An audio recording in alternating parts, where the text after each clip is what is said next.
Muito bem, pessoal. Vamos começar. Estamos pontualmente 5 minutos atrasados. A nossa proposta é sempre atrasar um pouquinho para que todos consigam entrar e perder o mínimo de informação. Meu nome é Marcos Ebert, eu sou presidente do IBF Campinas e eu tenho muito orgulho de apresentar para vocês o nosso IBF Jovem. Nosso IBF Jovem é extremamente ativo, temos programas de mentoria, temos eventos sociais e também temos eventos técnicos como esse. Me dá muito orgulho mesmo, porque o objetivo nosso é compartilhar conhecimento. E a gente oferece que os jovens tenham contato com profissionais mais sêniores e também que eles interajam e criem o seu network. Nesses tempos de pandemia, o network nosso é via Zoom, não vai dar muito certo. Pode fazer via LinkedIn. Mas é um prazer ter vocês aqui. Eu agradeço a Michele e a Solange que se dispuseram a estar aqui conosco. Muito obrigado. E agora, as honras da casa, eu vou assistir essa palestra, mas as honras da casa ficam com o Pedro, com o Guilherme e com o Marcelo, que são nossos coordenadores do IBF Jovem. Muito obrigado a todos, em especial a vocês que estão tocando o IBF Jovem. Obrigado, gente. Obrigado, Marcos. Boa noite, pessoal. Eu sou Pedro Viana, sou um dos coordenadores do IBF Jovem. Antes de eu passar a palavra para a Gi, eu só queria apresentar um pouquinho do IBF para vocês. Então, o IBF Campinas, né, é uma organização aí sem fins lucrativos, né, que visa promover o networking, né, e dissipar conhecimento na área de finanças, né. E aí tem diversos comitês dentro do IBF, né, um deles é o IBF Jovem, tem outros tem o IBF Mulher, tem de comitês de estudos, enfim, são vários tipos de comitês para trazer esse networking e também esse conhecimento sobre finanças, né. Todos, né, devido, né, à pandemia, todos os eventos estão sendo realizados via online, né, então através do Zoom e no nosso site lá no ibfcampinas.com vocês conseguem ver a programação. E só para vocês terem uma ideia, a gente tem aproximadamente 300 associados, né, e a gente realiza mais ou menos 30 eventos por ano, que isso a gente consegue reunir aí mais de 1.000 pessoas ao longo do ano. Eu também gostaria de aproveitar a oportunidade, né, para a gente poder agradecer os nossos patrocinadores, né, então a PwC Brasil, a Deloitte, a Unimed Campinas, a Lemos Advocacia para negócios e o Finocq Ustra, Sociedade de Advogados. Né, sem eles a gente não conseguiria realizar esses eventos e todos os outros eventos. Through Connection, we work collaboratively to achieve greater impact for the clients Deloitte serves, the people we develop, and the communities where we live and work. And that won't change. Because while every industrial revolution has been marked by technological advancement, human skills will always be valued. Skills like developing leaders, expanding opportunity, building trust, and creating solutions. The ability to connect people and connect with people will continue to drive every great success story. At Deloitte, we connect people who care to create impact that matters. That has made us, and will continue to make us, distinctly Deloitte. O mundo pede novas leituras, e nós oferecemos um novo jeito de ler o mundo. O novo aplicativo da PwC Brasil. Ele dá acesso a materiais, pesquisas, vídeos e publicações nacionais e globais da PwC sobre diversos setores de atividade. Além de ficar por dentro dos melhores eventos do mercado, você pode confirmar presença, fazer networking e interagir durante o evento. Você também pode personalizar seu conteúdo de acordo com seus temas de interesse. App PwC Brasil. Descubra um novo jeito de ler o mundo.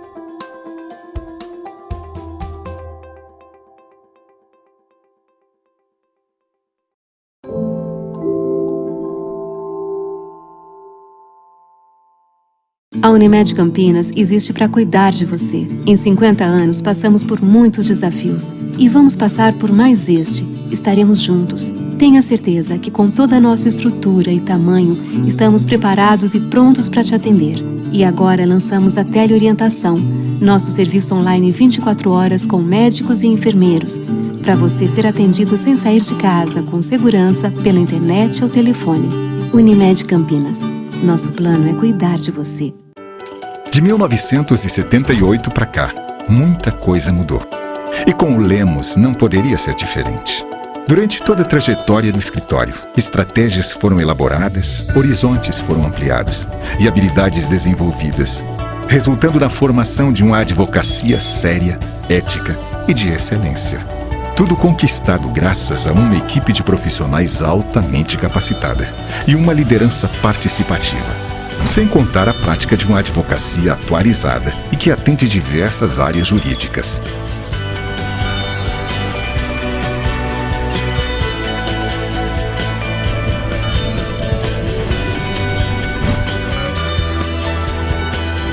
Hoje, ao completar 40 anos de fundação, o escritório passa por mais uma transformação, dando início a um novo ciclo empresarial, com foco nos resultados de negócios de cada cliente. Lemos 40 anos. Uma história irretocável. Um futuro de bons negócios.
Muito obrigado pela contribuição de vocês. E hoje, para mediar esse evento tão importante, né, que inclusive hoje é o dia de equidade, né, para falar sobre feminismo, a Gi, ou a Giovana, ela vai ser a nossa mediadora. Então, eu gostaria de passar a palavra para ela, para que ela possa apresentar as palestrantes e também iniciar o nosso evento. Obrigado e bom proveito a todos. Olá, pessoal. Muito boa noite a todos. Sejam muito bem-vindos. Primeiro de tudo, eu queria agradecer os coordenadores do IBF Jovem, em especial o Pedro, que abriu esse evento, pelo convite. É um carinho muito grande para mim, um reconhecimento muito grande do meu trabalho, então eu fiquei muito feliz quando eu recebi esse convite. Agradecer também as coordenadoras do IBF Mulher, a Gislaine, que está aqui com a gente, a Cris, que infelizmente não pôde, mas por confiarem em mim para poder representá-las aqui hoje nesse evento, e é claro, no IBF Campinas como um todo, né, pela oportunidade.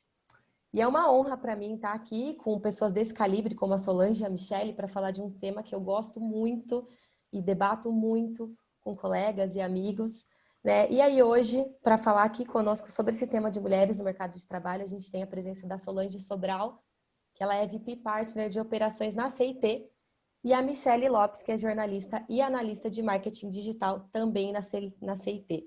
Muito obrigada a vocês por estarem aqui com a gente, pela disponibilidade. E aí hoje a gente vai falar um pouquinho sobre mulher no mercado de trabalho, né, que é um tema que na minha visão é crucial, principalmente nos dias de hoje. Mas eu acho que é interessante a gente situar as pessoas que estão participando desse evento hoje, o que é esse conceito de equidade que a gente trouxe no título do evento. E aí eu gostaria de saber de vocês, Solange e Michele, o que é equidade para vocês e qual que é a importância desse tema nos dias de hoje. Muito bom. Gente, boa noite. Primeiro eu queria agradecer a oportunidade, uma grande oportunidade, na verdade, falar desse assunto, né? E equidade. Eu gosto de refletir um pouco, né? Eu acho que a gente criou nos ambientes corporativos e na nossa sociedade também um conceito de respeito e que eu falo que eu acho que e de igualdade, né? E que eu acho que agora a gente tem a oportunidade de expandir, né? E algumas coisas me fizeram evoluir nesse conceito. Então eu vou pegar um exemplo muito simples. Muitos de nós no ambiente profissional, até para a gente tornar esse ambiente mais humanizado, a gente fala das nossas vidas pessoais, né? Então eu mesmo falo na CIT, eu chego e falo como é que foi o jantar com meu marido na noite anterior, como é que está a relação com os meus filhos, né? Se a gente saiu para passear, por exemplo. E há não muito tempo atrás eu realizei que talvez as pessoas do grupo LGBTQ e mais não tivessem o mesmo privilégio que eu tenho de falar do parceiro, porque não necessariamente a gente está construindo esse ambiente de equidade, onde a gente trata de fato com esse respeito mais profundo todo mundo, né? Então, eu acho que diferente da igualdade, né, quando a gente pensa que está dando sempre tudo igual para todo mundo, né, eu acho que a equidade, ela nos convida, né, e esse respeito estendido, quando a gente fala de diversidade e inclusão, ele nos convida de fato a refletir sobre pessoas que talvez não estejam tão presentes, né, ou tão representadas no nosso dia a dia. E também nos questionar, né, como que a gente está abrindo esses espaços e como de fato a gente está incluindo, né, essas pessoas nessas conversas, né? Então, quando a gente fala de igualdade, sim, a gente está falando de proporcionar, por exemplo, dentro dos ambientes corporativos, igual para todo mundo. Quando a gente está falando de equidade, a gente precisa entender, por exemplo, que quando a gente olha números, né, e tem nome para isso, quando a gente fala do Glass Ceiling, né, não necessariamente as mulheres estão ocupando cargos de liderança nas empresas, né? Então, no Brasil, a gente tem 51,7% de mulheres na nossa sociedade e só 13,6% quando a gente pega a representatividade de mulheres em cargo de liderança executiva, né? Quando a gente fala de negros, a gente está falando de 56% de negros no Brasil, né? Negros e pardos. Quando a gente olha dentro de ambientes corporativos, a gente está falando de 4,7%. Né? Se a gente está falando de 56% de negros na sociedade, 51% de mulheres, não é difícil imaginar quanto de mulheres negras a gente tem, né? Numa matemática simples. E a gente só tem 0,4% de mulheres negras em lideranças executivas nas empresas. Então, a reflexão de proporcionar sempre tudo igual para todo mundo, nos levou a números como esses. Então, a equidade, ela vem para a gente entender um pouco mais o nosso sistema de meritocracia, o sistema de oportunidade que a gente construiu na nossa sociedade e o que a gente faz agora para corrigir. Então, para mim, né, equidade é uma evolução do conceito de igualdade, e que traz, e que para mim ressignifica o respeito pelas pessoas, porque será que de fato, né, eu comecei com um exemplo bem simples, né? Será que eu não ter o privilégio, ou quando eu não dou o mesmo privilégio, por exemplo, uma pessoa do grupo LGBTQ, falar do parceiro dela com a mesma tranquilidade que eu falo do meu, será que eu estou respeitando com profundidade ou com a mesma profundidade? Né? E será o porquê que as mulheres não estão ascendendo nas carreiras quanto os homens, que os negros também não estão ascendendo nas suas carreiras, ou então não estão acessando os ambientes corporativos ou os ambientes sociais? Tá? Então, a equidade, né, quando a gente fala desse conceito, para mim é a gente estender, né, o que a gente hoje chama de igualdade, de respeito nas empresas. Né? E aí, quando a gente estende para os ambientes sociais, né, e a gente olha números também, na nossa sociedade aqui no Brasil, a gente vê, por exemplo, que uma mulher, ela sofre violência, né, ou é estuprada a cada 2 horas, desculpa, a cada 11 minutos, né? Uma mulher morre a cada 2 horas, a gente vê números como um jovem negro morrendo a cada 28 minutos.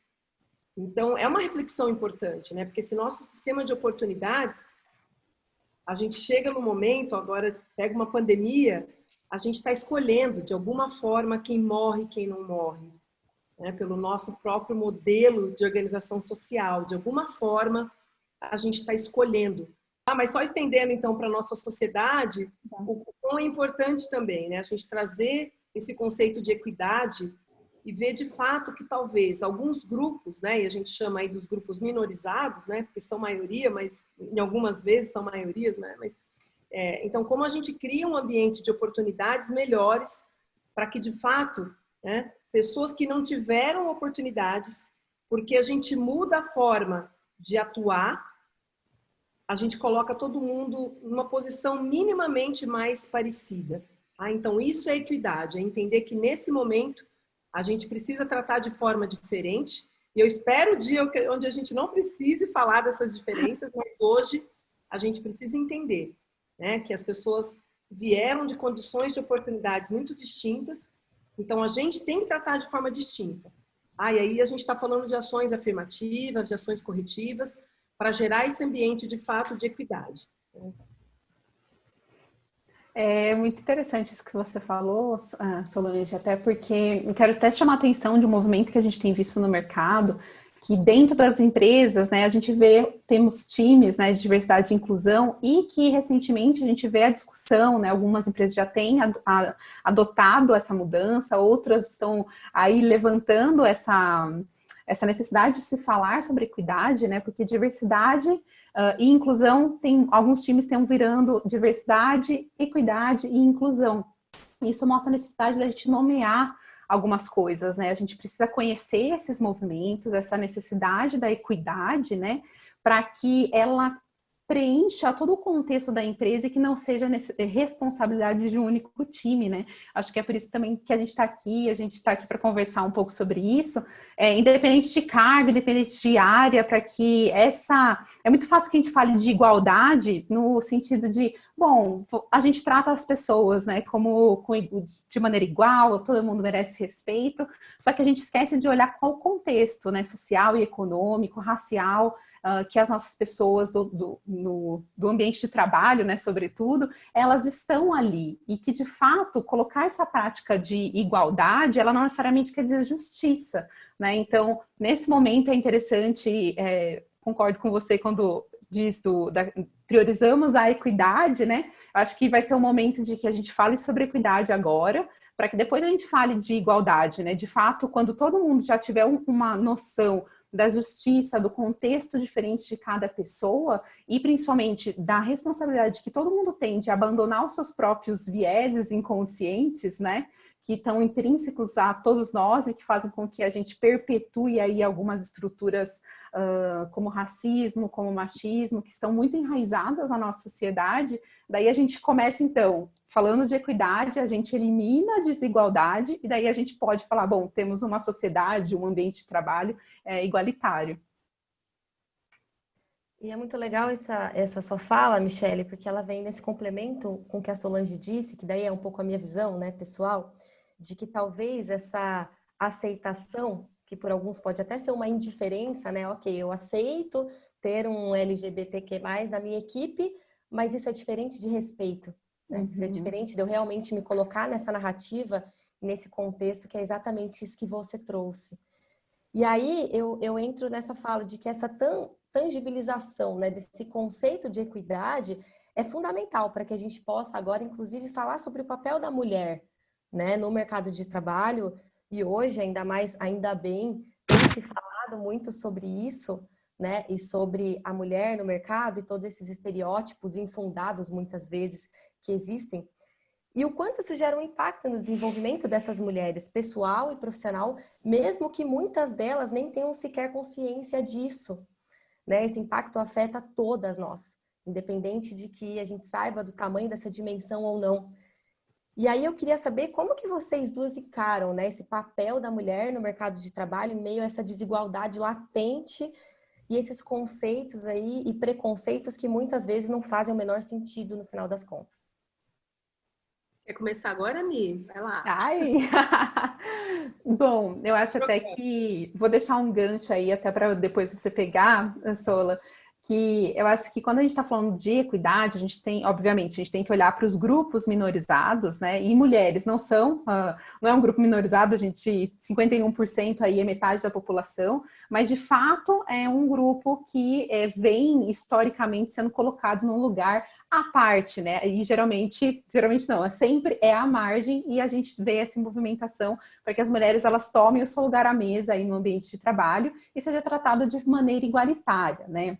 Então, é interessante a gente pensar que para corrigir esse tipo de situação, tanto de opressão, de machismo, de ser deixado à margem no mercado de trabalho, a gente precisa de algumas ações, né? E eu acho que a Solange com certeza vai conseguir colocar algumas ações afirmativas que são importantes para o nosso mercado.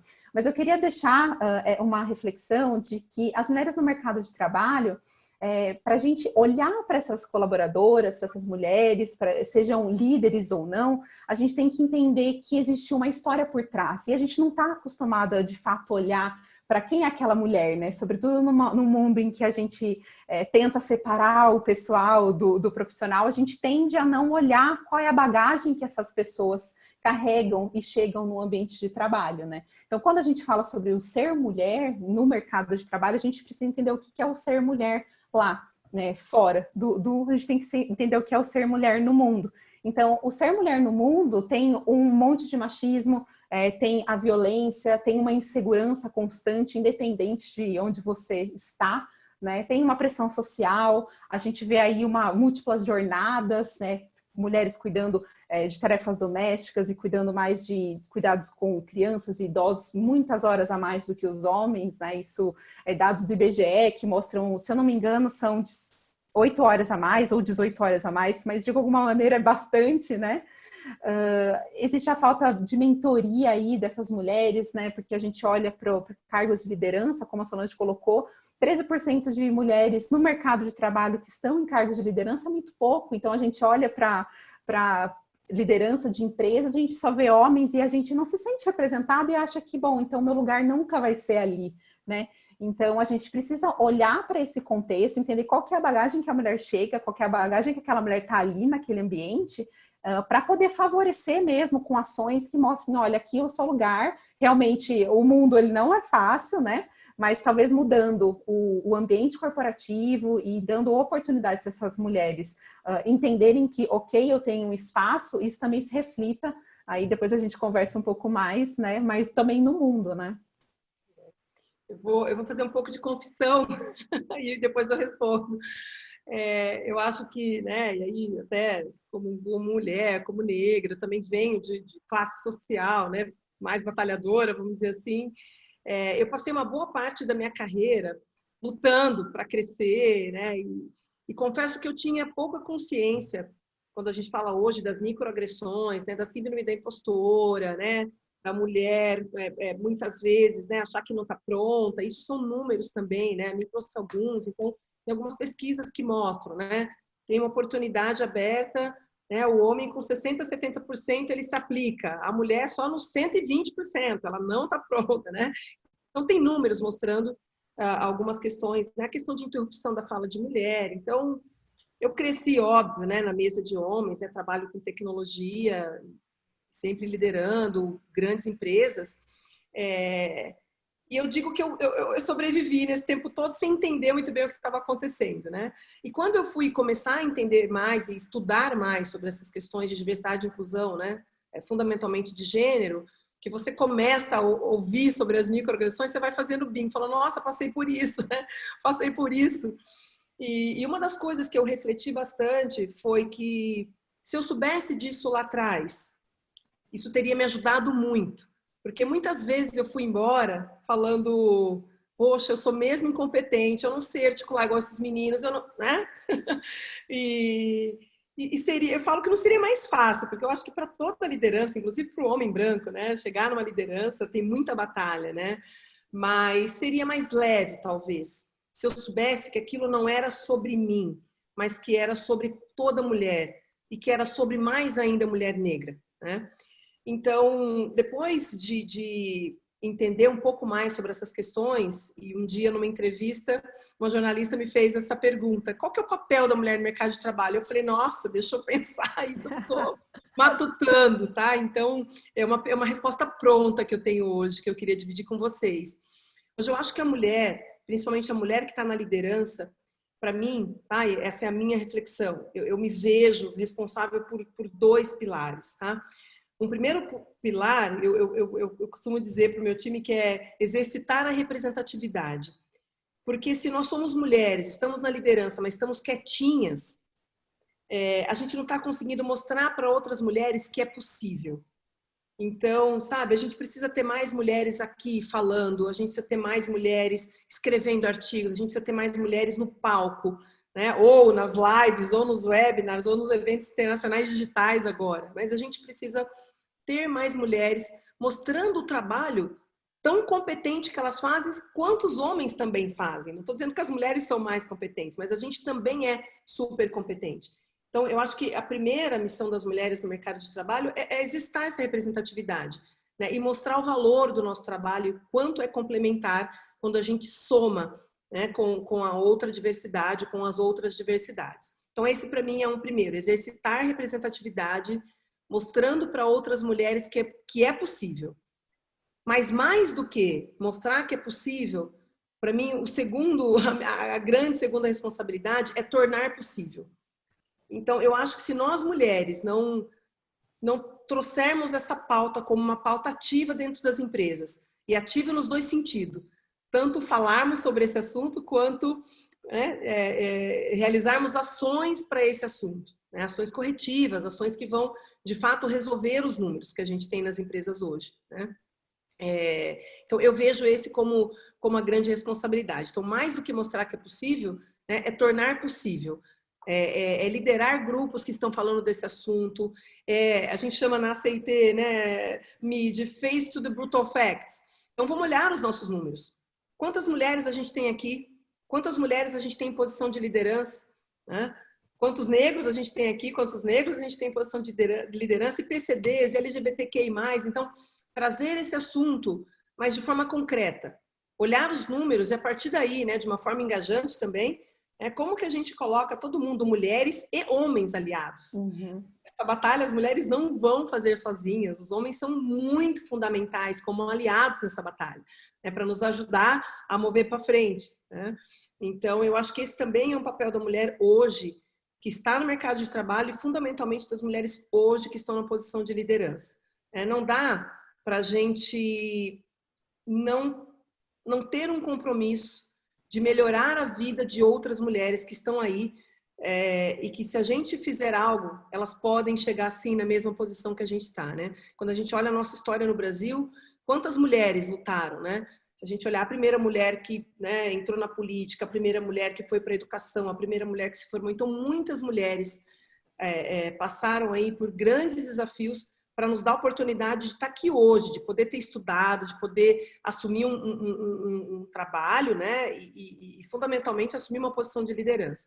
Então, acho que a gente que está aqui hoje, como mulher, a gente precisa estar aware dessa questão toda, que a gente está aqui, mas tem muitas ainda que não estão. E o que a gente pode fazer de concreto para tornar isso possível cada vez mais, né? É interessante isso, Sola, até porque menos de 200 anos, se a gente olhar a nossa história, a história do Brasil, a história das mulheres em geral, né, independente de nacionalidade, a gente sabe que as mulheres antes não podiam estudar. Isso não era, elas não queriam, não, elas não podiam. A educação era completamente diferente para homens e mulheres. Quando elas conseguiram estudar, então era uma educação, disciplinas ali totalmente voltadas para o cuidado da casa, para saber costurar e etc. As mulheres não tinham direito a votar, a trabalhar sem autorização do marido ou do pai. Então, hoje a gente olha e a gente se olha aqui no mercado de trabalho, poxa, eu posso trabalhar, eu tenho uma conta no banco, antes eu também não podia.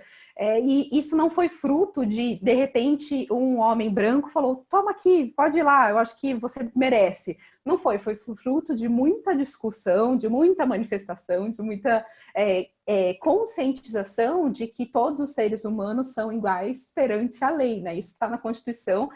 Inclusive tem uma lei que fala que não é possível e não pode, né, se ter uma desigualdade salarial por conta de gênero, e a gente sabe que as mulheres ganham 20% a menos do que homens em mesmo nível, em mesma posição. Então, a gente ainda precisa falar sobre isso, né? Eu queria até fazer uma contribuição, eu estudo gênero e a construção do gênero em geral, né? E uma coisa que surgiu nos anos 80 ali, a gente sabe que o gênero, de fato, é uma construção. Então, se a gente imagina, poxa, imagina uma mulher, você consegue imaginar aquilo, ou como uma mulher merece ou não, e deve se portar ou não, isso é uma construção cultural. Então, quando a Solange estava falando, né, talvez não seja o meu lugar aqui, é porque a gente tende a educar meninos e meninas de maneiras diferentes. Então, se você tem 2 filhos, se você tem um menino e uma menina, eu faço essa reflexão com vocês, né, de como que você fala com até um bebê, né, tem um estudo muito bacana. Depois, acho que se vocês colocarem lá no YouTube, isso aparece, de como câmeras mostrando, né, como que a gente fala com um bebê recém-nascido e quando é menino e quando é menina. Isso é diferente e isso molda essas mulheres que chegarão aí. E eu estava dizendo tudo isso para dizer que ainda existe a discussão de que talvez falar sobre mulheres no mercado de trabalho, assim como falar sobre mulher no cinema, nas artes, etc., é uma coisa desnecessária. Agora as mulheres já estão no mercado de trabalho, né? Elas já podem, já têm... Poxa, eu tô aqui conversando com uma VP, sabe? Só que a gente ainda precisa falar sobre isso, exatamente, né? Então, a gente precisa falar sobre isso para que a gente possa olhar ao redor e falar, bom, quantas mulheres eu trabalho? Ou quantas mulheres são promovidas e quantas mulheres importantes a gente conhece, né? Quantas presidentes a gente conhece? Isso é fundamental. Exatamente, gente. E, inclusive, pegando esse gancho seu, Michele, ter essa consciência de que isso é condicionado socialmente. Então, é como o exemplo que você disse, isso foi reiterado durante tantos anos, enraizado numa cultura tão forte em nós, que a gente ainda vai demorar bastante tempo para tirar isso, e aí a gente precisa lutar um pouquinho mais forte, sim, para acelerar esse processo o máximo possível. E até o Pedro fez uma pergunta aqui, que eu até brinquei que ele tirou as palavras da minha boca, mas pegando essa ideia, né, de que os homens podem e devem, sim, ser os nossos aliados. Não, eles não podem falar por nós, mas eles podem estar ao nosso lado para falar junto conosco, né? Como que seria uma forma de engajar os homens nessa jornada, né? Talvez, não de conscientizar, essa é uma palavra que eu não gosto muito de usar, eu prefiro aumentar a consciência, porque consciência todos nós temos, né? Mas como aumentar essa consciência masculina para que eles se engajem e lutem ao nosso lado nessa jornada que é tão importante para a gente e para eles de alguma forma também. Eu brinco que ser humano nunca tem fórmula mágica, né? Porque todos nós, mulheres e homens, somos muito, muito diferentes, né? Mas eu acho que tem algumas formas. Alguns homens, eles vêm, eu brinco que é pelo coração, porque de alguma forma, muitos deles têm filhas, tá? Então tem vários executivos que falam comigo, falam, nossa, Solange, que bacana o trabalho que vocês estão fazendo, vocês mulheres, porque eu tenho uma filha, eu tenho 2 filhas mulheres, e eu também me preocupo, né, com os ambientes corporativos e com a sociedade que a gente está deixando de legado para elas, né? No limite, muitos homens, né, não são todos, mas muitos homens têm, né, parceiros que são mulheres, e eles também se preocupam, né, de ver muitas vezes que a mulher não está completamente satisfeita, porque gostaria de ter uma oportunidade melhor e não está conseguindo, né? No limite, nós somos 50% da população e somos mães dos homens, né? Então, no limite, um homem tem uma mãe, né? Então, assim, eu acho que tem um pouco de engajamento, tem uma boa parte do engajamento, né, de homens que vem por isso, né? Vem por esse apelo, né? Tem um outro grupo que vem entendendo genuinamente que um ambiente mais diverso, ele é mais produtivo. Tá? Então já tem pesquisas mostrando, né, pesquisas bem interessantes, uma pesquisa da McKinsey, né, que é muito citada, né, que mostra como empresas têm resultados melhores quando tem mulheres na liderança, ou quando tem diversidade na liderança, ou quando tem diversidade racial, né, de etnia na liderança. Então, assim, já tem números mostrando, né, e eu acho que todos nós, líderes, se a gente voltar um pouquinho, né, e olhar o nosso histórico de entrega, de desafio, muitas vezes não é o skill técnico que conta, né? Muitas vezes é o soft skill, é a garra, né? E Então, quando a gente fala de diversidade, a gente está falando também de diferença de background, né? De diferença de vida e de experiência que as pessoas trazem para a mesa, não é só de skill técnico, né? Então, eu acho que, né, no fundo, eu acho que já tem muito dado, tem muita experiência vivenciada, né, para quem já está na batalha no ambiente corporativo, de que sim, diversidade traz, né, principalmente quando você dá espaço para as pessoas serem quem elas são e para contribuírem, diversidade traz mais resultado, diversidade traz mais inteligência, diversidade traz mais criatividade, diversidade traz mais inovação. Então, tem muitos homens liderando empresas hoje que pensam dessa forma e falam, não, eu quero um time mais diverso, né? E eu acho que tem um grupo também que eu vejo crescendo muito mais, e eu particularmente tenho uma conexão muito grande com esse grupo, e que ele é recheado de homens, de mulheres e de homens também muito sensíveis, que são pessoas que entenderam o papel que as empresas têm na mudança da sociedade. Então, não dá para a gente olhar, né? Eu trouxe alguns números aqui no começo, quando a gente fala de a baixa representatividade de mulheres na liderança, a baixa representatividade de negros na liderança, ou quando a gente olha a sociedade, né? Como que quem mais morre, quem mais passa fome, né? Então, assim, não dá para a gente pensar que somente o governo, somente as políticas públicas vão resolver. Elas têm uma responsabilidade enorme nessa missão, né? Quando a gente fala de uma lei de cota, quando a gente fala de uma lei Maria da Penha, isso movimenta rapidamente ou mais rapidamente a sociedade. Mas não dá para tirar das empresas também a responsabilidade de liderar essa transformação, de mudar esse cenário, né? E eu vejo que cada vez mais mulheres e também homens com muita sensibilidade em entender que a gente precisa aprender a fazer negócio ao mesmo tempo que a gente impacta a vida das pessoas, né, e a nossa sociedade de uma forma positiva, tá? Então, a gente fala que estamos fazendo a coisa certa. É muito gratificante quando você trabalha pelo menos 8 horas por dia, e é o mínimo, né, que a gente trabalha, né? Entendendo que ao mesmo tempo que você está gerando resultado, né, e rentabilidade e lucratividade para a sua empresa, você também está deixando, né, um legado de construção social, de melhoria social, de melhoria na vida das pessoas. Então, cada vez mais eu vejo um grupo se conectando com esse assunto, né? Não dá para fechar os olhos e ver que, né, mais 50% das pessoas não estão nos ambientes corporativos só porque são negras. Não dá para mais a gente fechar os olhos, né? Então, a gente tem um compromisso, sim, social, de fazer a coisa certa e óbvio, né, que melhorando a nossa sociedade e melhorando essa condição média de todo mundo, você também tem, até financeiramente, né, uma sociedade melhor. Então, eu acho que tem aí, não tem uma única resposta, eu falei 3, eu não acho que tem só essas, mas alguns a gente pega pelo coração, porque tem filha, né, outros porque dá mais resultado, né, e outros que estão engajados em construir ambientes corporativos mais humanizados, uma sociedade também com mais equidade. Né? Eu concordo muito com o que você falou, acho que esses pontos são bem fundamentais, né? E quando a gente estava falando sobre uma empresa, né, mais inovadora, uma empresa mais lucrativa, muitas vezes a gente não consegue, se a gente não vive de fato num time diverso, numa empresa que procura isso, a gente não entende como que isso de fato pode promover uma lucratividade aí nessa empresa, né? Então, a gente fala de um ambiente diverso, significa, volta lá para quando a gente estava falando sobre equidade, né, que é entender os diferentes contextos e as diferentes situações das pessoas, né, socioeconômicas, etc. E quando a gente tem dentro de uma sala pessoas que pensam diferentes, né, que têm bagagens diferentes, não só estudos diferentes, formações, etc., mas bagagens mesmo, maneira de olhar para os produtos, né? Vamos colocar aqui uma empresa que faz produtos. Então, a gente consegue criar uma coisa, um produto, um resultado melhor que está adequado ou que represente, né, diferentes públicos. Eu lembro numa situação da CIT em que nós lá, por exemplo, todas as nossas redes sociais, a gente tem a descrição de imagem, né, para que todas as pessoas que não têm visão, elas possam ter esse acesso à informação, ao que também é garantido por lei.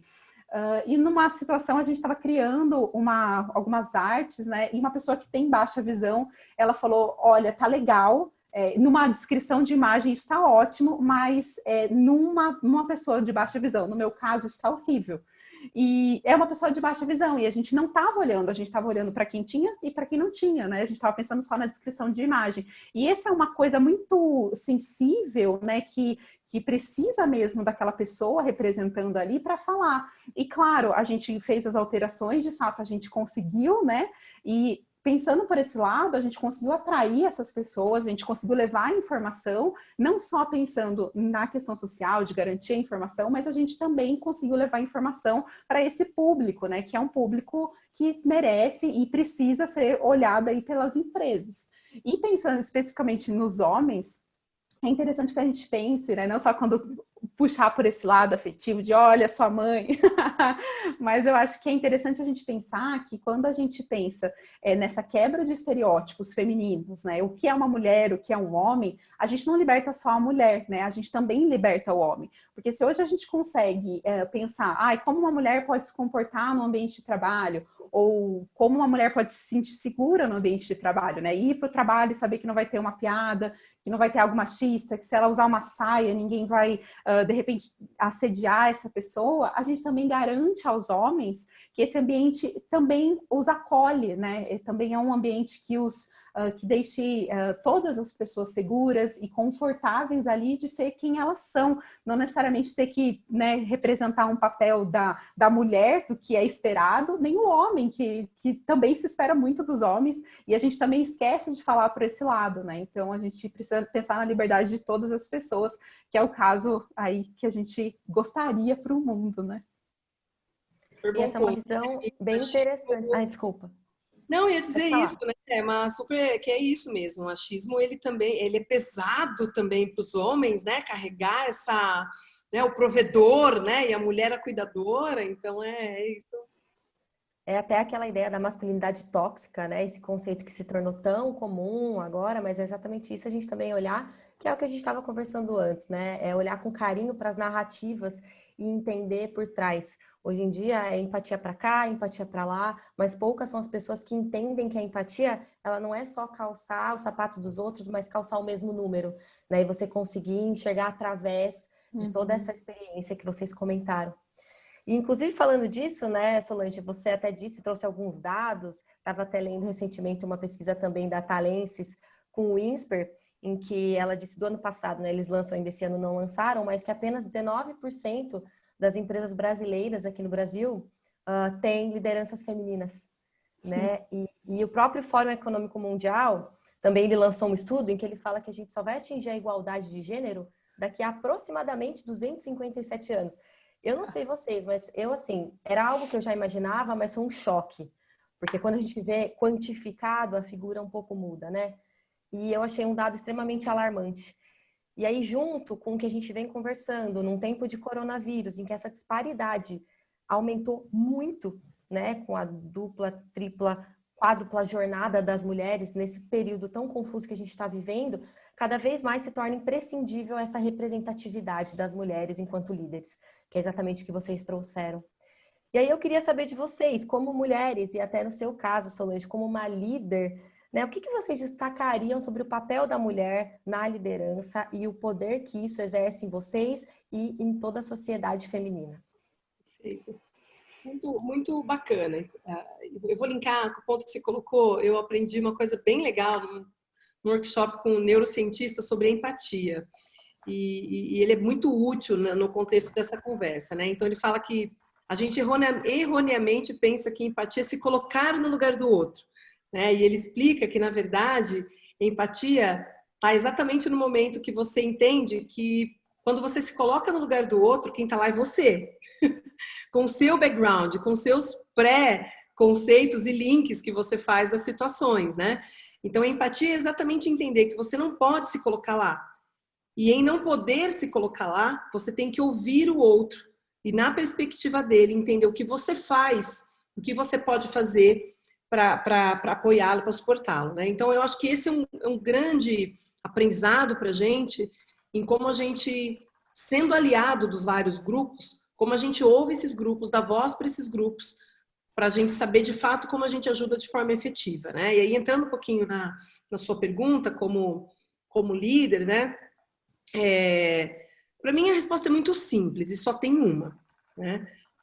A gente só muda uma situação, primeiro, se a perspectiva é de 200 anos, uma coisa muito clara, a gente tem que fazer coisas muito diferentes do que a gente está fazendo hoje, tá? Isso a gente precisa combinar, porque né, se a gente continuar fazendo da mesma forma ou no mesmo ritmo, a gente vai demorar muito.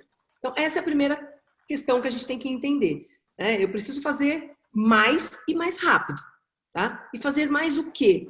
Tá? Então, aí eu acho que cada empresa ou cada contexto, né, eu gosto muito de começar olhando em duas perspectivas, tá? Quais são os números da sociedade que eu estou incluído e quais são os meus números? Que diferença eu tenho entre eles? Então é isso, né? Se eu estou falando que eu tenho 51% de mulheres e na minha liderança tem um número muito diferente desse, eu tenho um gap, né? Como a Mi falou, não importa se eu estou falando sobre negro, sobre mulher, LGBT, eu preciso olhar as questões com tranquilidade. Pay gap, eu preciso olhar. Tem diferença entre grupos? Separa lá.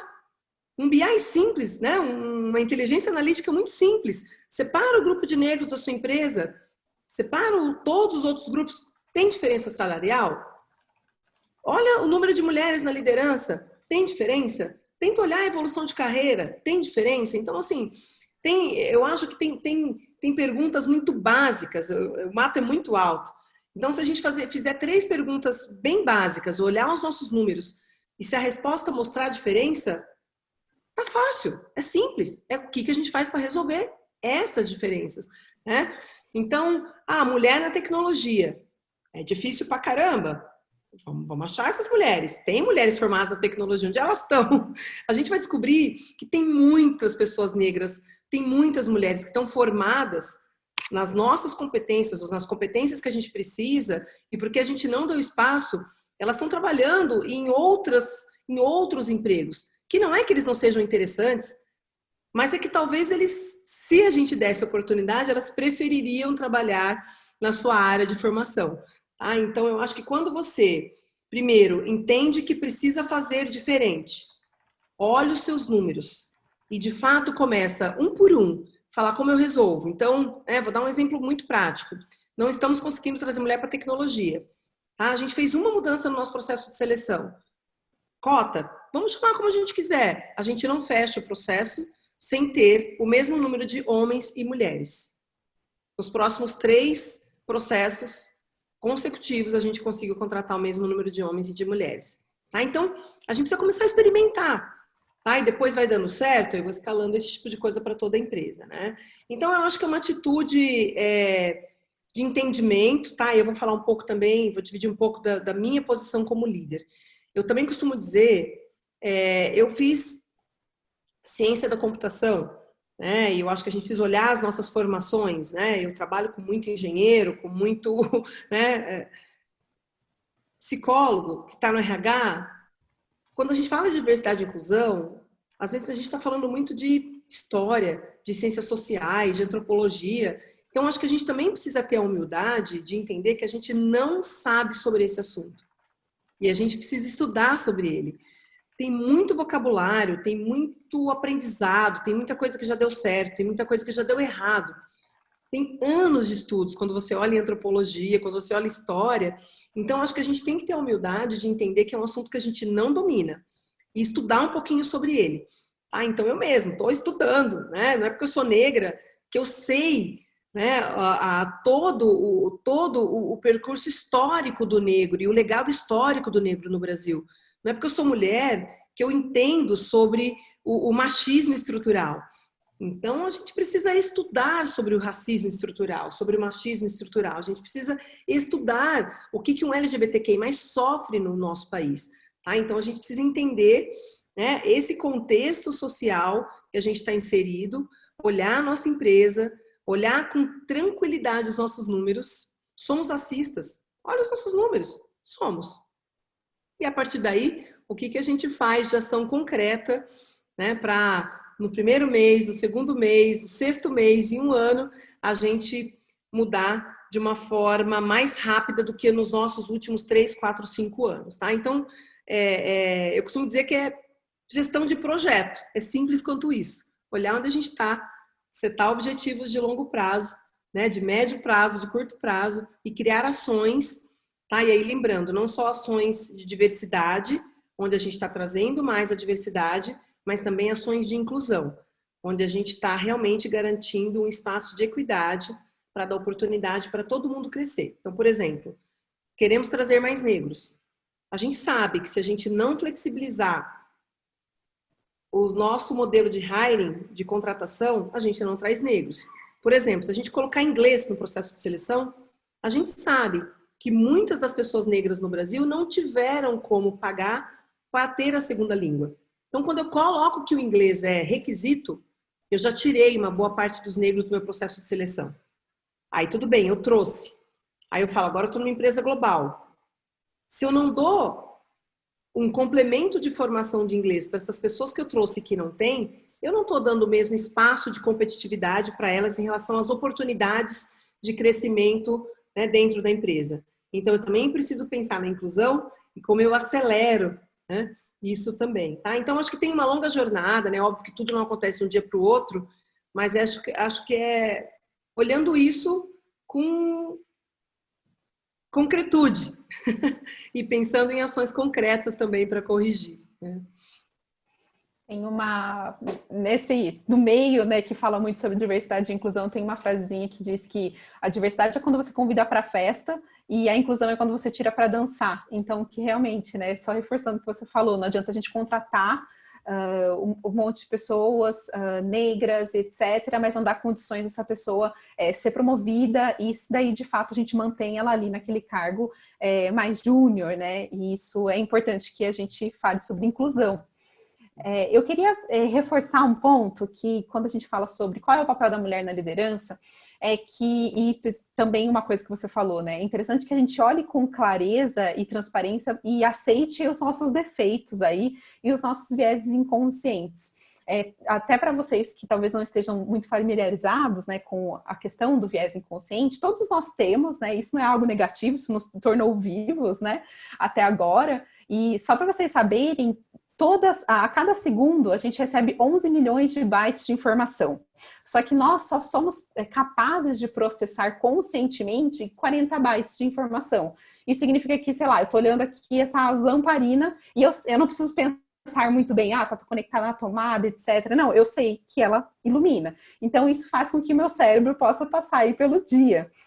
E é interessante porque se a gente não para e pensa que só essa pequena porcentagem de decisão que eu tomo durante o dia é feito conscientemente, isso acaba passando despercebido e faz com que, por exemplo, um homem que está num processo de seleção, e daí tem um candidato homem e um candidato mulher, ele vai conversar ali sobre o mesmo time de futebol que, de repente, o cara falou, pô, você viu o jogo ontem?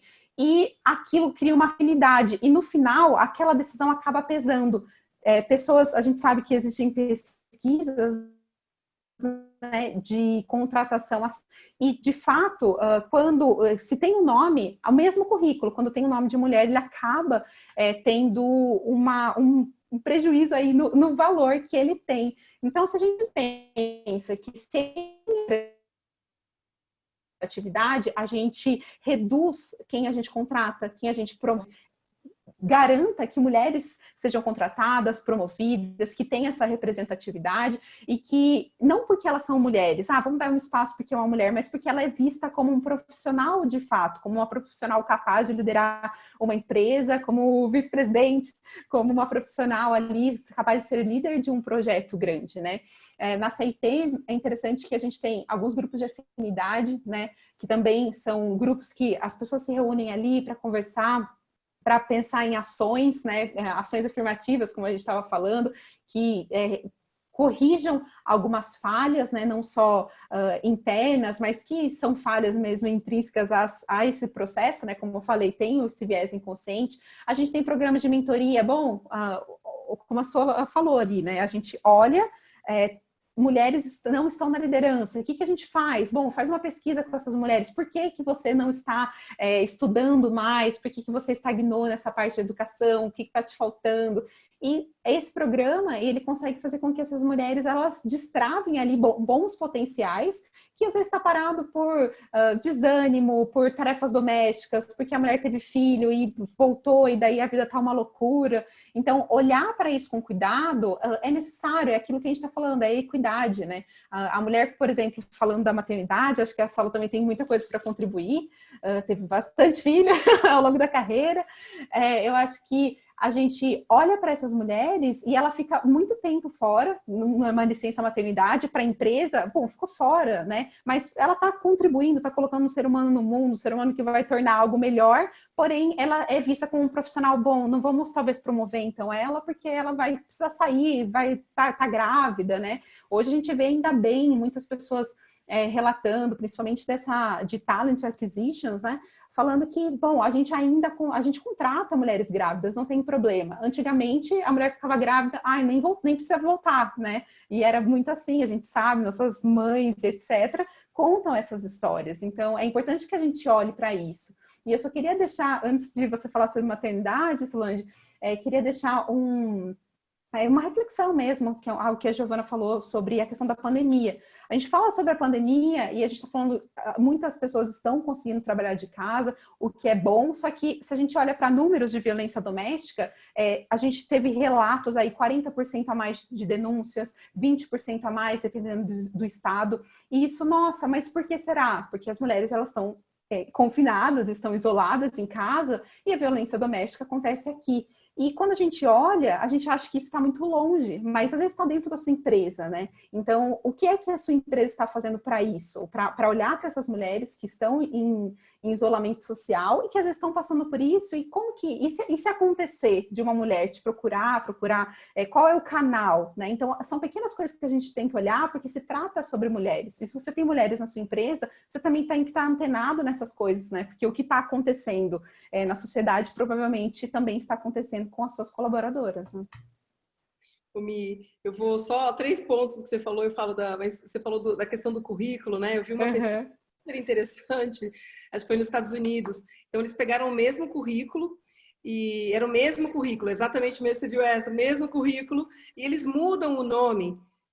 É o nome de um homem, eles mantêm o nome masculino, só que um dos nomes, eles mudam para que seja um nome mais parecido com os nomes usados pelas pessoas negras nos Estados Unidos. Então, e só por essa singela diferença do nome sugerir que possivelmente seja um negro, né? O nome do currículo, o currículo que tem o nome que possivelmente é uma pessoa branca, recebe muito mais call de retorno do que o nome que possivelmente é um negro, né? Então, essas questões estão muito fortes, estão muito enraizadas, então a gente precisa realmente falar sobre elas, né? Senão a gente não corrige, né? E também queria ressaltar, Mi, acho que do que você colocou, né? Eu acho que a criação dos grupos de afinidade, eu acho que tem 2 questões.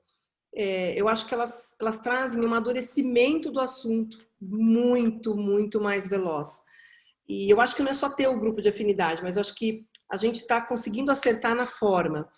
Então, a gente tem pilares muito fortes de aprendizado rápido e de colaboração. Então, é claro que eu, como mulher e como negra, eu vou aprender muito mais rápido sobre as questões da mulher negra do que um homem branco, ou até mesmo do que a mim, que é uma mulher branca. Então, se eu me predisponho a ensinar a Michele do que é além da mulher branca, do que é a mulher negra, a Michele também vai aprender mais rápido. Então, o que a gente trabalha nos nossos grupos de afinidade é muito como ele também acelera o aprendizado corporativo em relação a essas questões, para que a gente, de fato, na hora de fazer as ações afirmativas, isso seja mais contundente, né? Então, os grupos de afinidade, eles são, eu diria que é uma ferramenta bem importante para as empresas. Em relação à questão da mulher e da mãe, né, Miki, acho que você passou o gancho aí, é interessante que quando a gente olha pay gap de gênero, a gente vê que a maior diferença não está entre a mulher e o homem, mas está sim entre a mulher mãe e a própria mulher. Tá? Então, tem uma questão importante aí da gente olhar quando a gente fala de maternidade, que muitas mulheres abandonam suas carreiras, e aí sim, a mulher tem sempre a opção de decidir, a opção é dela de decidir, a decisão é dela. Mas será que A maioria das mulheres estão optando porque elas querem, é decisão, ou é por falta de opção, ou é porque uma construção social, e tem pesquisas também que mostram, né, que esperam muito mais da mulher, essa cuidadora dentro de casa, do que no ambiente profissional, tá? E tem números também que respaldam um pouco disso, né? Então, quando a gente entra nessa questão da maternidade, os exemplos que vem resolvendo, eles vão muito firmes. E uma das questões que é atacada, né, e um exemplo bom disso é na Islândia, é você mexer na licença paternidade, Sim. trazendo o mesmo tamanho. Então, né, porque aí você está falando muita coisa, você está falando de uma questão social, de que o homem sim tem que estar presente na casa, nesse momento tão importante que a gente está recebendo uma vida nova, né, para o bebê e para a família toda, e para o homem também, né, mas também que não vai ter diferença nas carreiras entre mulher e homem, porque todos eles vão estar sujeitos a uma hora estar fora para cuidar das vidas pessoais e depois voltar para suas carreiras continuarem, né?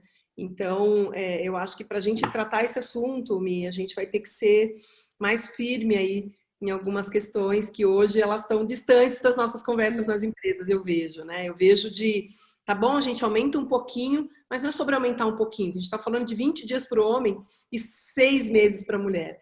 Então, é sobre tornar igual. Né? E tem até alguns lugares que falam de não dar para o homem a opção de escolher, de obrigar o homem a tirar, né? Então, acho que isso é uma conversa grande quando a gente entra no gênero e principalmente quando a gente fala da questão de maternidade, né? Esse é o tipo de coisa que faz com que a gente propague a condição da mulher.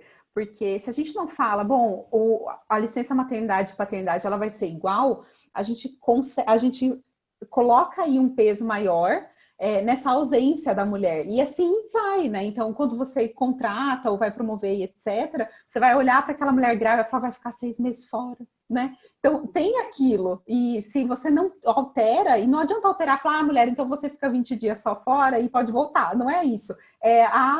De fato, a reparação e falar, bom, se esse casal fez essa criança e adotou e etc., então que ele cuide durante alguns meses, né? E que voltem como profissionais mesmo, não preocupados, né? Com, poxa, fiz essa falta e talvez eu não seja mais necessário, né?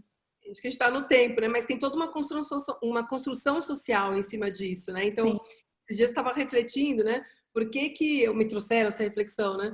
Por que a gente vai num shopping, por exemplo, o trocador de bebê tá necessariamente dentro do banheiro feminino? Alguns shoppings já tem, né? O banheiro da família, mas ele nunca está dentro do masculino, né? Então, a sociedade a todo momento está dando ou está colocando na mulher essa responsabilidade, né? E não é que a mulher não tenha, mas é que se ela fosse mais compartilhada, isso teria também, talvez, uma mudança aí dos números que a gente está falando, sem dúvida nenhuma. E respondendo a pergunta da Gi, acho que quando a gente olha, então, para a mulher na liderança, é uma mulher da liderança que vai olhar, por exemplo, para um trocador no banheiro, vai falar, gente, mas né, o pai está aqui, precisava ter colocado. Essas pequenas coisas que vão modificando e que mostram por que a representatividade é importante. Exatamente, e é exatamente esse exemplo que a Solange deu agora, que é o ensinar pelo exemplo, pela ação, né? É ir além de ficar reiterando aquele discurso ou assimilando isso internamente. E a gente, como mulher, sabe como isso é difícil, porque a gente precisa assimilar para a gente primeiro, né? E tendo isso assimilado para explorar o mundo e imprimir isso afora. Eu tenho uma pergunta aqui que veio pelo chat, a minha xará, a Giovana, perguntou, e eu já vou deixar aqui, pessoal, quem quiser ir fazendo pergunta, a gente já está entrando aqui no final do evento, pode mandar no chat, tá? E ela faz a seguinte pergunta que eu achei bem interessante, né? Que é como começar a buscar o seu espaço dentro da empresa. Então, a gente falou muito isso, uma pergunta difícil, capciosa, minha xará. A gente falou muito sobre isso, né? De como é importante a mulher também entender, como o exemplo que a Solange deu, começar a trabalhar isso internamente é difícil, é duro e dói. E como começar, de fato, a achar esse espaço seu e dentro da corporação que você está? Como que vocês fizeram isso? Talvez seria uma forma legal de exemplificar. Excelente. Excelente. Assim, na verdade, quando eu reflito sobre o meu crescimento de carreira, ele está muito mais relacionado com os pedidos de oportunidade que eu fiz do que das oportunidades que caíram no meu colo de mão beijada, vamos dizer assim, tá? Gente, eu não estou falando só da mulher, não. Acho que a mulher tem um desafio maior em relação a essa questão, mas toda a liderança, né, que a gente vê hoje nas posições, elas de alguma forma saíram da zona de conforto para chegar onde chegaram, né? É que eu acho que a mulher, além de fazer isso, a gente tem que lutar com a impostora, né? Que é uma dupla luta, né? Mas não tem outra forma que não se jogar, sair da zona de conforto. Então, eu brinco, vai dar frio na barriga, você vai achar que você não consegue, mas o que eu acredito muito é que qualquer ser humano, né, ele tem a capacidade de aprender, qualquer ser humano, independente de gênero, de orientação sexual, qualquer ser humano tem. Então, eu acho que é sobre acreditar que a gente pode e se jogar e pedir oportunidade e pedir apoio, pedir aliado. Então, isso qualquer pessoa. Se a gente acha que a gente não está 100% pronto, o que você faz? Pede ajuda, né? Pega alguém que você sabe que domina mais aquele assunto, fala, amigão, me ajuda aqui, amigona, me ajuda aqui. Então, eu acho que essa humildade junto, e acho que mulher é ótimo, né? Essa naturalidade de falar, vamos lá, me ajuda aqui. Algumas mulheres, nem todas são iguais. Mas eu acho que não tem fórmula mágica. A gente tem que sair de fato da zona de conforto, tem que buscar as oportunidades. É óbvio, né? A gente tem que sim mostrar competência, então tem que ralar, estudar ali na parte técnica. Mas o que eu vejo, a Mi falou, a gente tem feito vários talks, várias conversas, programas de aceleração de carreira de mulheres. A maioria das vezes não é o skill técnico que segura. O que segura é realmente essa força de falar, eu posso, eu vou e vou me jogar. E vou me posicionar. Então, vai dar frio na barriga? Vai. Mas eu tenho certeza que você vai fazer uma, você vai fazer duas, daqui a pouco você fala, poxa, eu tô lá, eu fiz. E eu posso fazer e vou continuar aprendendo e agora eu quero subir mais um pouquinho. Então, eu fiz muito isso ao longo da minha carreira e a todo momento de crescimento eu sim saí da minha zona de conforto. Eu amo desafio, então eu não consigo ficar estagnada. Eu amo desafio, então tem que ter esse interesse também, né? Se você quer as posições de liderança, também tem que ter. E eu acho que é uma decisão também, se você quer ou não. Mas se você quer, né? Acho que tem que aprender a lidar genuinamente, né? E sempre com esse desafio de frio na barriga, de sair da zona de conforto, de se expor, né? E a melhoria vem com esse aprendizado no campo de batalha, tá? Não adianta, a gente treina em casa, mas no campo de batalha é onde você erra e aprende em cima do erro. Então, acho que essa humildade e aceitação de poder errar, né, para aprender e se jogar e se expor. Muitas vezes somos a única mulher naquela mesa, mas é sobre isso também a batalha. Legal. Acho que uma das minhas questões aqui, que eu acho que deixaria de dica, é inspiração. Então, a Solange me inspira muito, acho que essa fala aí é maravilhosa. Eu acho que a gente ter inspirações é fundamental para a nossa carreira, para que a gente olhe para as mulheres que estão à frente, que abrem o caminho e que abrem portas, e a gente possa olhar e falar, bom, dá certo, ela conseguiu, eu também posso, e assim a gente vai caminhando, trilhando a nossa própria jornada mesmo, que é muito individual de cada uma, mas a gente precisa olhar para outras mulheres, né, principalmente, e saber que é possível sim. E com isso, com relação de nunca estamos prontas, né? A gente sempre vai com medo e mesmo assim vai. E sempre lembrando aquela questão da síndrome da impostora, né? Que uma mulher, um homem preenche 60% dos requisitos de uma vaga e fala, acho que eu vou tentar aqui, vou me aplicar essa vaga. E a mulher, ela preenche 100% e ela ainda assim acha que não será o bastante. Então, isso é comprovado.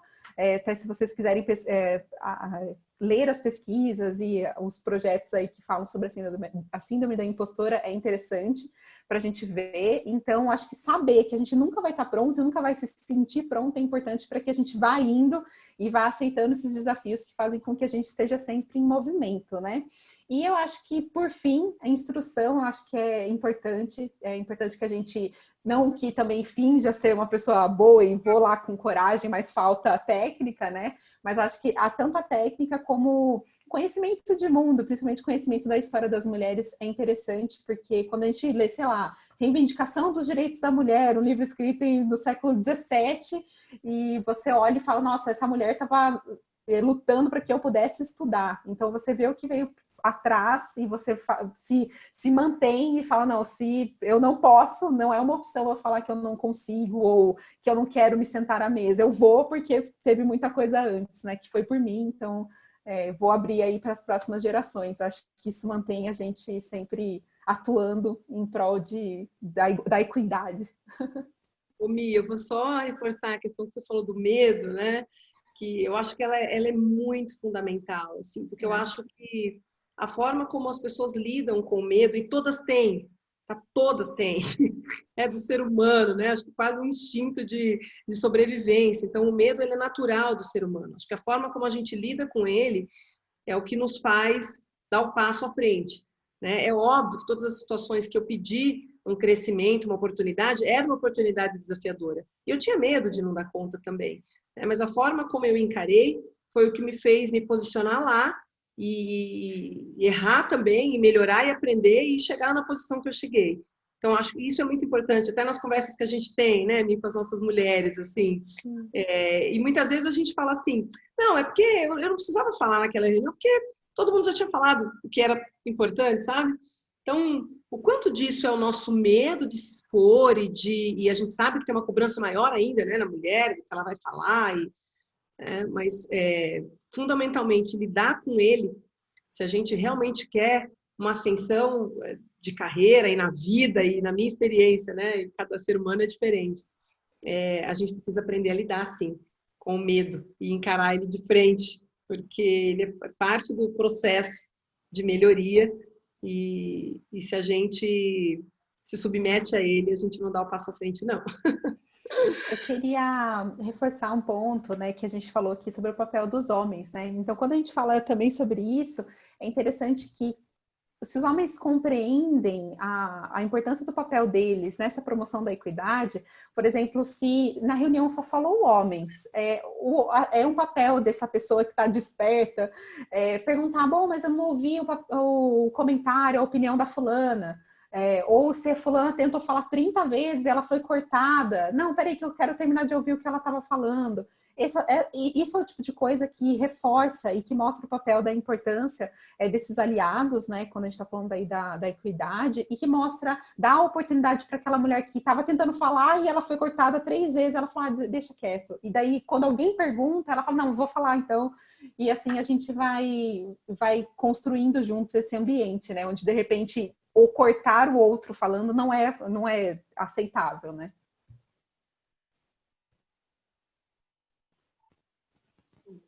Exato, e até vai o meu conselho aí para as mulheres, aí a minha visão pessoal, não desistam, tá? Se você não foi ouvida nas 3 primeiras vezes, fala a 4ª, 5ª, 6ª, até que te ouçam. E é importante a gente trazer esse ponto, porque isso não implica numa agressividade, mas sim numa assertividade, em buscar o meu lugar e entender como esse meu lugar é importante e ele é tão válido quanto o dos outros. Então essa é a dica de não desistir. A gente tem 2 perguntinhas, por causa do tempo, gente, eu vou ler só as 2 perguntas. Tem uma pergunta que fizeram 2 vezes, vou deixar ela mais para o final. E tem uma pergunta aqui da Élica, a Élica é do nosso Conselho Fiscal do IBEF, também é uma super mulher, conheço bem a história dela, então eu posso falar, da Grant Thornton. Primeiro ela parabeniza vocês 2, falou que é incrível. E queria pedir para vocês falarem um pouquinho sobre as próprias mulheres se ajudando. Ela diz que ela sente que muitas vezes esse é um problema, né? Elas não se ajudam e acaba sendo um desafio para mudar essa cultura dentro das empresas. A pergunta é fantástica. Eu tenho alguns casos que eu lidei bem de perto, onde somente numa conversa de mulher com mulher, de mulher para mulher, a gente conseguiu destravar, por exemplo, o crescimento de carreira executiva. Então, eu acho que essa questão de ver no outro um semelhante e entender que de alguma forma, é óbvio que nós mulheres temos vidas distintas, mas que de alguma forma a gente se assemelha em algumas histórias, ou mesmo na pressão social que se sofre, né? Isso gera a gente costuma falar que é quase uma conexão emocional, sabe? E isso que a Mi falou, né, de olhar e falar, pô, então é possível, né?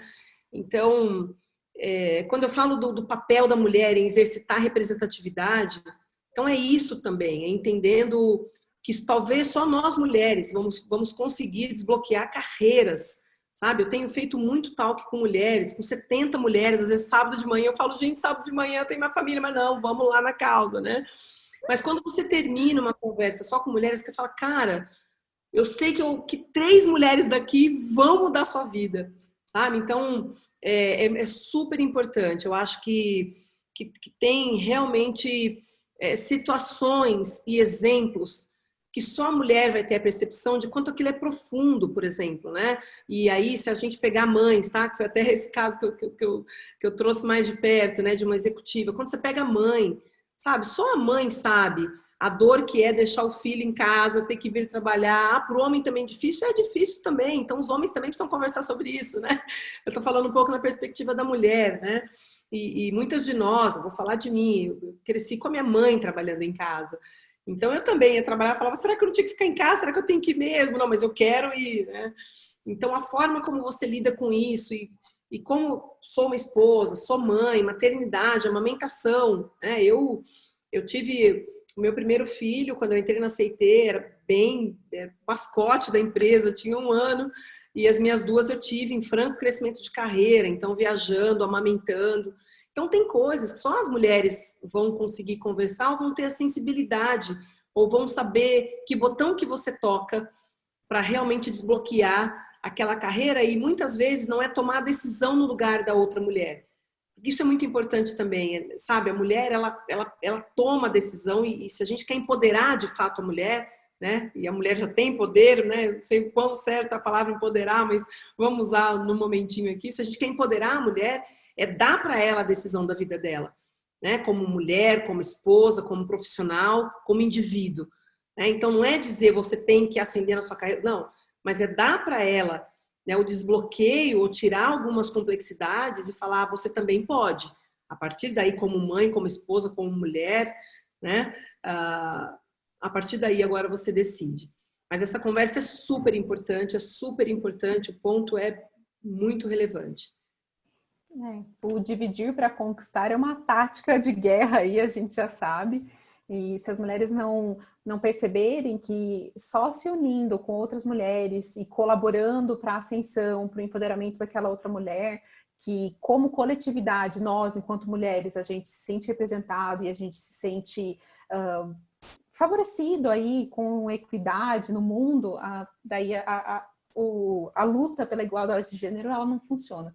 Então, a gente precisa se conectar com outras mulheres, olhar e colaborar. Não entender que somos todos iguais, isso não somos absolutamente, contextos, situações totalmente diferentes, mas entender que algumas coisas nos conectam, né? Seja pressão social, seja violência de gênero, etc. Isso nos conecta. Então, por conta disso, seja uma coisa, então ainda eu estou ali, eu tenho uma irmã que eu vou tentar me conectar e fazer com que a jornada dela seja um pouco mais fácil. E assim a gente abre caminhos, né? E aí, só para a gente já ir antes das considerações finais, por conta do tempo, a gente tem mais algumas perguntas. Eu até peço desculpa, eu vou mandar para vocês as perguntas que estão sobrando e depois eu envio para as pessoas aqui, a Débora, né, a Carolina. Mas 2 pessoas pediram indicações de livros, né? De livros aí, foi para a Michelle, tá? Mas aí, é claro, eu vou abrir para vocês 2 indicações de livros aí talvez sobre esse tema de mulheres ou livros que impactaram a carreira e a vida de vocês de alguma forma. Tá bom. Bom, tem um livro que se chama O Manual da Luta Feminista. Não, calma, não que era? Peraí. Estou até procurando aqui que eu esqueci. Você lembra, Solange?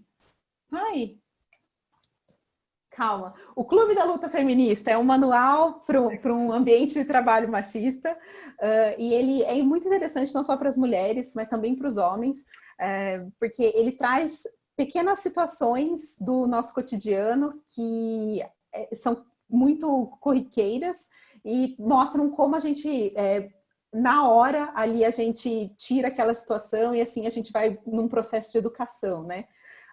E tem um livro que se chama O Feminismo é para Todo Mundo. Ele é bem curtinho, eu acho ele bem válido, porque a palavra feminismo ela é assustadora e a gente tem um estereótipo aí que é construído também, mas que ele traz algumas pautas, como equidade, como mulheres negras, como essa importância de se falar sobre a questão racial e etc., como os direitos reprodutivos e etc., que é importante para a gente pensar de uma maneira mais na mesma página aí sobre determinadas questões. E tem um livro que se chama O Pequeno Manual da Luta Antirracista, também, que é muito bacana, e eu acho que é escrito por uma mulher negra, né, pela Djamila Ribeiro, e acho que quando a gente está falando aí sobre ações e o que a gente pode fazer, ele traz pontuações bem pertinentes, né, ações bem legais que se aplicam não só no ambiente de trabalho, mas também aí na escola dos filhos, etc. Eu vou falar alguns aqui. A Mi falou um que eu ia citar, da Djamila, do Pequeno Manual Antirracista, mas tem um lugar de fala também, que eu acho que é interessante, né? Da Djamila, é legal. Um livro sobre racismo estrutural, do Silvio Almeida. Ele é um livro mais complexo, né? Mas é um livro acessível também, e tem vários toques, né? Acho que hoje a gente consegue ver vários toques dessas pessoas que nos ajudam a compreender mais rápido, né? Mas eu também queria trazer um pouco de livro técnico. Tem um livro que eu gosto muito, que chama Antifrágil, que é um livro do Nassim Taleb, que eu acho que ele fala muito dessa capacidade ou da necessidade do ser humano se adaptar rapidamente em momentos de incerteza. Então, eu acho que isso é algo que me ajuda muito, né, no dia a dia, e eu acho que pode ajudar muitas mulheres aí, né? E tem um outro livro que chama Managing to Learn, Gerenciando para o Aprendizado. É um livro da Biblioteca Lean, que fala muito sobre formação de liderança, sobre formar líderes, formar pessoas que resolvem problemas. Então, também é um livro mais técnico, mas eu acho que é um livro bem bacana. Mas a mensagem final que eu queria deixar é que a gente não precisa ler todos esses livros para começar a agir a partir de segunda-feira ou até de amanhã. Amanhã! Eu acho que é muito importante a gente estudar o assunto, sim, né? Eu mesmo coloquei esse ponto, mas hoje tem muito conteúdo disponível sobre diversidade e inclusão, né? Então, se a gente ler um pouquinho sobre ele, ou estudar um pouquinho, ouvir um pouquinho, aqui mesmo a gente deu várias dicas hoje, né? De forma prática, a gente consegue começar a ser mais atuante a partir de amanhã. Inclusive, a própria Djamila Ribeiro, né, pegando o gancho, eu sou super fã dela, ela é extremamente ativa nas redes sociais, né, Instagram, então ela posta muito conteúdo de qualidade, ela posta muito vídeo, palestra, webinar, então é uma dica interessante.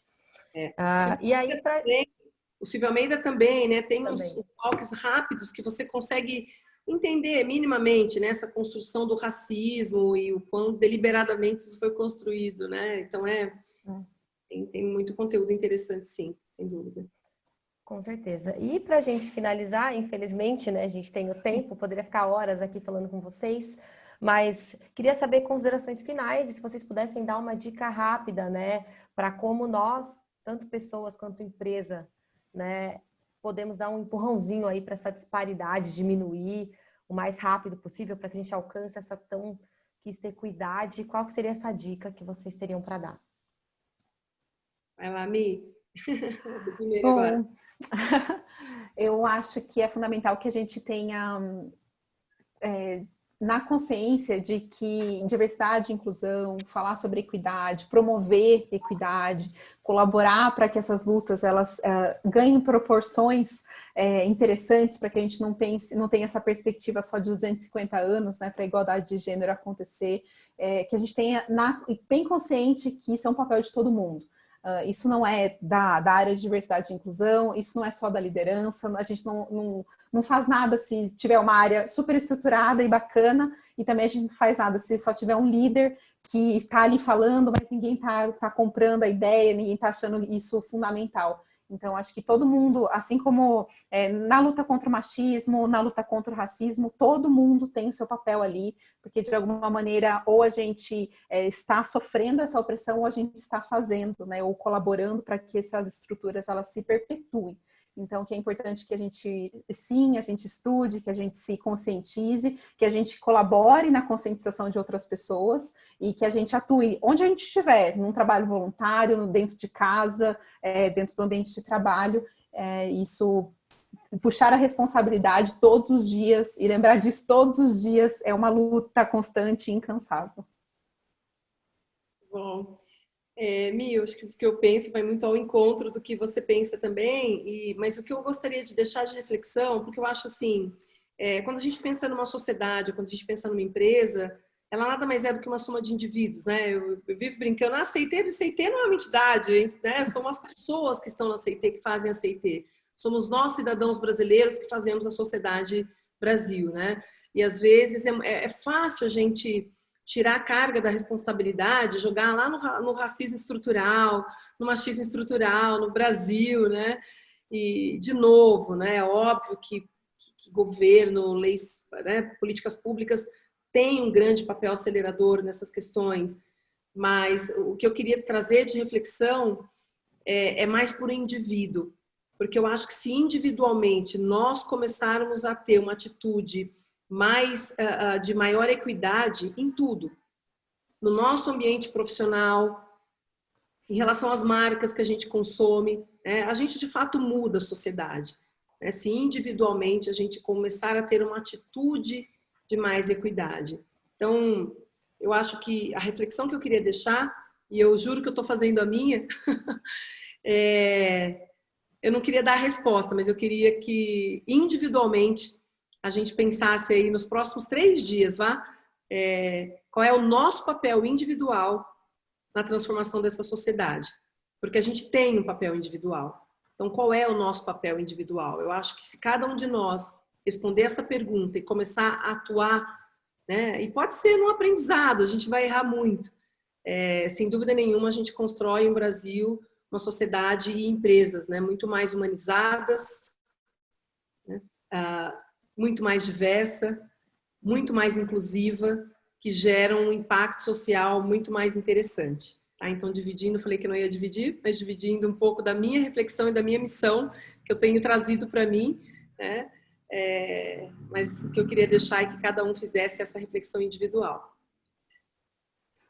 Muito legal. E, curiosamente, eu sou cientista social de formação, então é legal que você trouxe isso, porque eu entendo e eu sei a necessidade da gente trazer esses conceitos que estão sendo esquecidos ou muitas vezes nem entendidos. E eu fico muito feliz por poder ter participado aqui, agradeço até o IBEF, os meninos do IBEF Jovem de novo, de um evento como esse, com pessoas como vocês, né, você e a Mi, que reiteram esses conceitos que para mim também são muito importantes. Eu agradeço muito a participação de vocês, foi incrível, eu agradeço o pessoal do IBEF Jovem, a todos os participantes. E esse evento vai estar disponibilizado no YouTube, tá? Em até 2 dias úteis, a gente vai colocar, subir ele no nosso site.